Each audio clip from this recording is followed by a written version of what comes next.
Hey everybody, welcome back to Whiteboard Finance. My name is Marco and I'm here to help you master your money and build your wealth. In today's video, I'm going to teach you how to buy a house step by step. It seems like everybody is in the market for a house these days, especially where I live, but buying a home is a huge commitment and a potentially long-term commitment at that.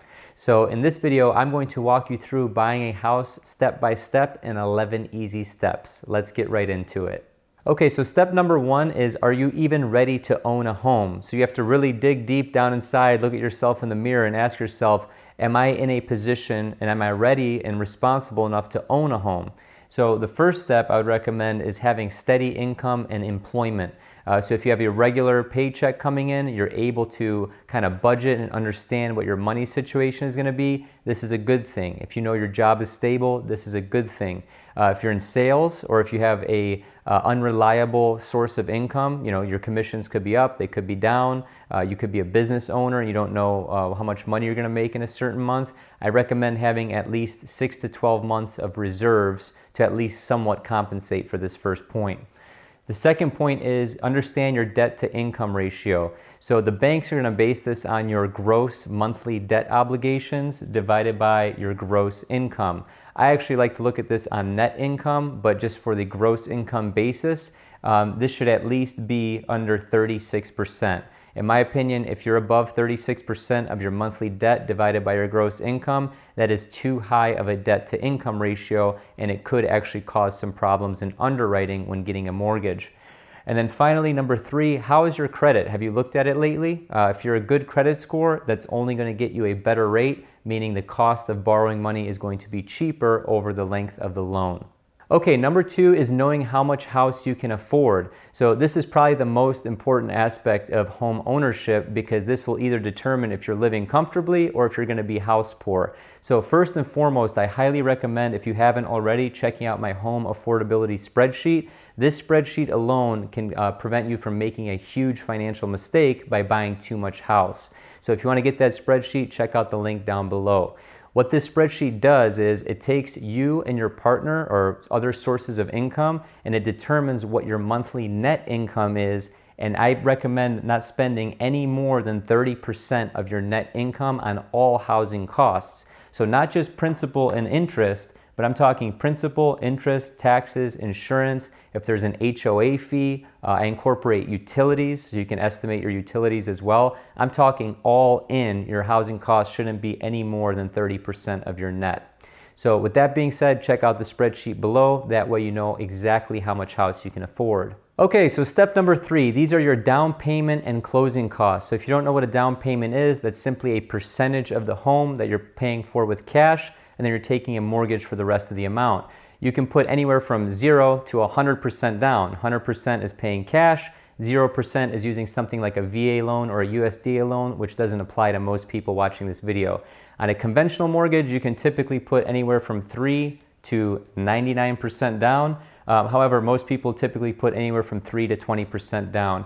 However, most banks, if you put less than 20% down, you're going to get PMI, which stands for Private Mortgage Insurance. You want to avoid PMI because this doesn't go towards principal or interest. It is literally just a monthly fee, aka insurance, for the bank or the lender giving you that mortgage. So I would recommend 20% down. Obviously, more and more people are putting down less. But if you do put down 20% down, you do avoid the PMI, okay?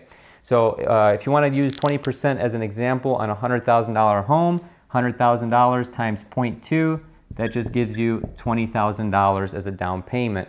So when you're going into a house purchase, you're going to have a down payment of some sort, and then you're also going to have closing costs right here. So what are closing costs? If you do opt to get a mortgage, you're going to have to get involved with a bank, and they're going to require things like appraisal, title, closing fees, bank fees, etc., etc. These typically range anywhere from about 1 to 6% of the value of the home. If you're smart, you'll put away about 3% for closing costs just to make sure that you have that money ready and available.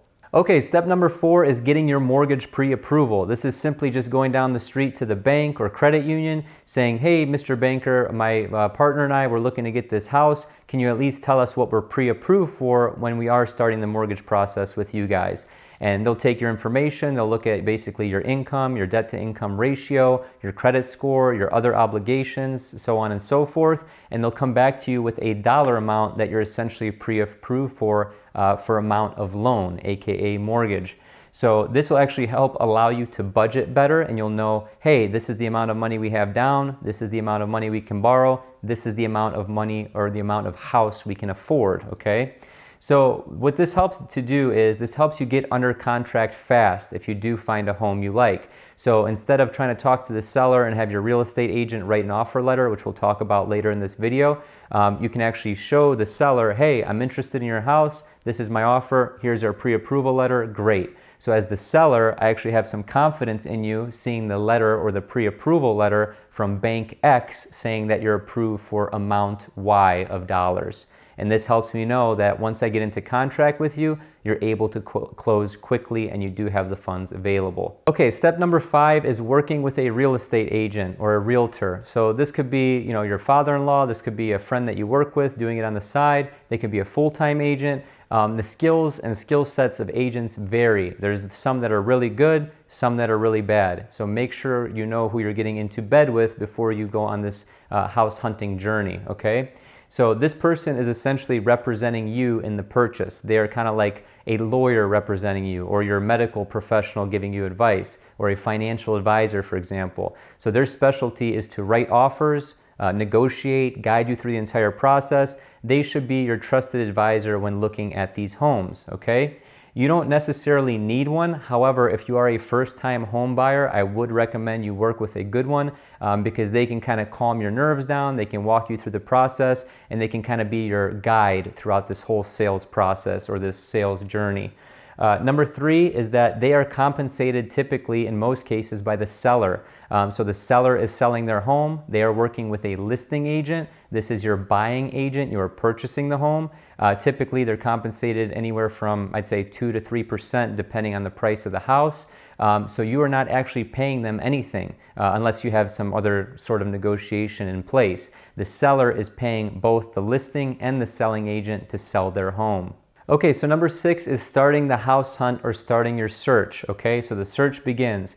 Number 1, the most important thing is establishing your criteria, okay? So at this point, you've established your price, the square footage that you would need, the amount of bedrooms, bathrooms, depending on your family size or your living situation, and also, most importantly, your wants and your needs. If you're doing this with a spouse or a significant other, figure out what things you align with, figure out things that are wants, figure out things that are needs. Okay, we both want a swimming pool. Okay, we both want a gazebo. We both want, 4-car garage, whatever. I'm just making stuff up. Make sure that you're both on the same page because you'll see once you start to see more and more houses, this is going to be areas for contention and argument. So make sure you outline what you want in the beginning. Number 2, this is an up arrow and a down arrow. It's basically just ranking your priorities, okay? So if you have a list of wants and needs, make sure that you give your real estate agent who's going to be looking at the MLS for these houses for you, and also you and your partner or spouse, make sure that you're ranking these priorities highest to lowest. What can you live with? What can you live without? And then finally, number 3, this is kind of just a tip from my background. I've worked in commercial real estate on the development side and also on the leasing side. I look at everything from a dollar per square foot perspective, price per square foot. So you may have 2 different houses, and let's just say their amenities are similar. Okay, it's a comparable property. Look at the dollar per square foot. Is one coming in at $150 a square foot and the other one's coming in at $185? Well, what is that $35 per square foot difference? So that way it kind of gives you a baseline of understanding, okay, this neighborhood, things seem to be going for $150 a square foot. This neighborhood, things seem to be going for $250 a square foot. Why is that? Am I getting a good deal or am I getting ripped off? So I look at everything on a price per square foot basis if all the amenities and upgrades are similar. Okay, step number 7 is making the offer and negotiating. I can make a whole video on negotiating, but that's outside the scope of this video. We're going to talk about actually making the offer. So number 1 is submitting and writing an offer. You want to get everything in writing, and remember, everything is negotiable. So if you liked a certain statue or a piece of art or whatever, or a piece of gym equipment or fitness equipment, you can negotiate all that in writing. Most likely, they'll actually let you do this outside or after the contract's been signed. However, it helps to get everything in writing first and foremost.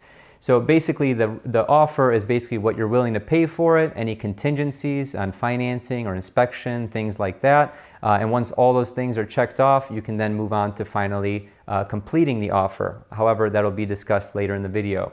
What you want to do is humans love stories. Okay, that's why number 2 I said humans, heart, that's a heart. That's not a apple bottom jeans or a butt or whatever that looks like.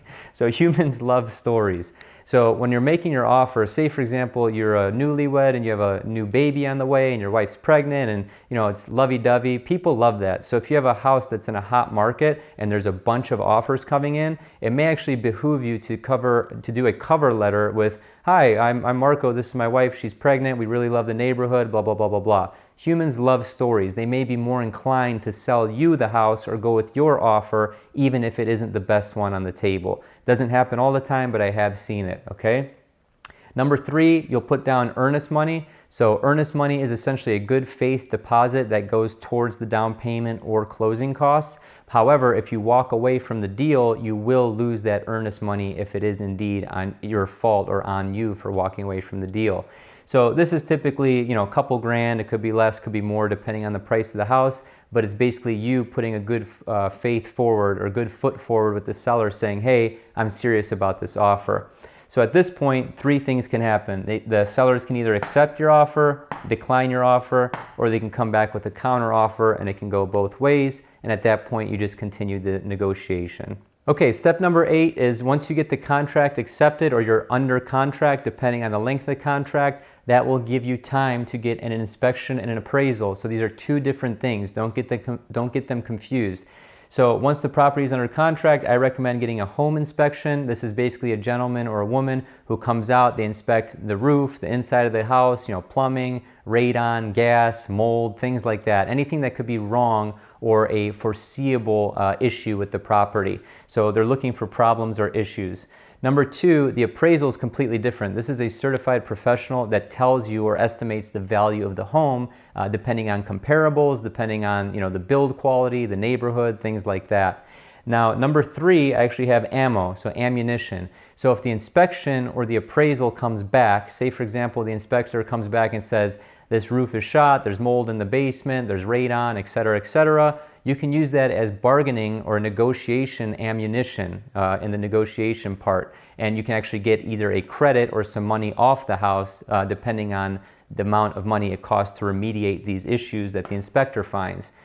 Secondly, the appraisal. Say you're looking at a house for easy numbers, it's 100 grand, the appraisal comes back at 90, you can then maybe use that 10 grand to get some money off the asking price as well. So inspection and appraisal, super important.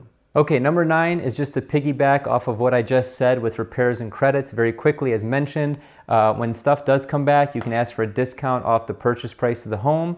You can ask for a credit at closing, for example, or you can have the seller fix it or remediate it. So by the time you do your final walkthrough, you can see that they fixed all the issues that you brought up in the contract. So very simply, just wanted to recap this. This is where you can save a lot of money, so I decided to give it its own section. Okay, so number 10 is completing your final walkthrough. So you want to go through the house after the seller's taken everything out, all of their possessions that you didn't negotiate on or you didn't want or you didn't purchase from them. Basically, you want to see if everything is where they left it. You don't want any beautiful fixtures taken off the wall. You don't want any damage happening after the move out.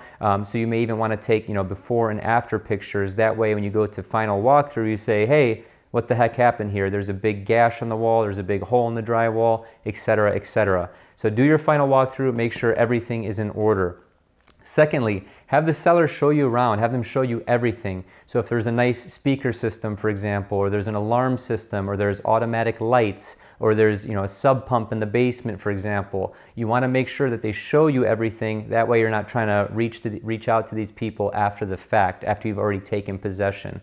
So make sure that you get a final walkthrough through the seller and make sure that they show you all the quirks and features of the house. Okay, so step number 11 is to close. Congratulations, you are almost a homeowner. So your lending institution is going to send you a closing disclosure. This is basically an outline of things that you need to bring to the closing table. This will happen roughly 2, 3, 4 days before the actual closing date, and it's basically just telling you what you need to bring to the closing. Number 2 is reviewing your numbers. Make sure that the lender, the numbers that they gave you during your pre-approval and all the mortgage disclosure documents with the principal and the interest and the amortization schedule, make sure all that stuff adds up and you are indeed getting the mortgage that you are essentially promised to be getting from your lending institution. And then finally, number 3, this is your settlement statement. This is very important because this is basically showing you all the closing costs, the purchase price of the home, the down payment amount, etc., all that good stuff. Make sure all this stuff balances out to 0 and you're not paying more than you should. So congratulations, you are now house poor and you're going to be in debt for the next 30 years of your life. I'm just kidding. The one thing the takeaway from this video that I want to say, I'm just messing around, but in all seriousness, a house is a big responsibility. You got to set aside money every year for maintenance. If you're renting right now, your landlord's taking care of all that. Once you're a homeowner, if the HVAC goes out, if the roof goes, gets crushed by a tree or whatever, that's all on you as the homeowner. So just be cognizant of that. Owning a home is awesome. It's a great source of pride, but it does come with a lot of responsibility. So if you got value out of this video, please give it a thumbs up, share it on Facebook, share it on Twitter, share it on social media, and also don't forget to get my home affordability spreadsheet down below. It will save you a lot of money and a lot of headache. Thank you so much for watching and have a prosperous day. Yeah, home ownership. Home headache. Just kidding. It's a place to raise a family, Marco. It's a place to raise your kids.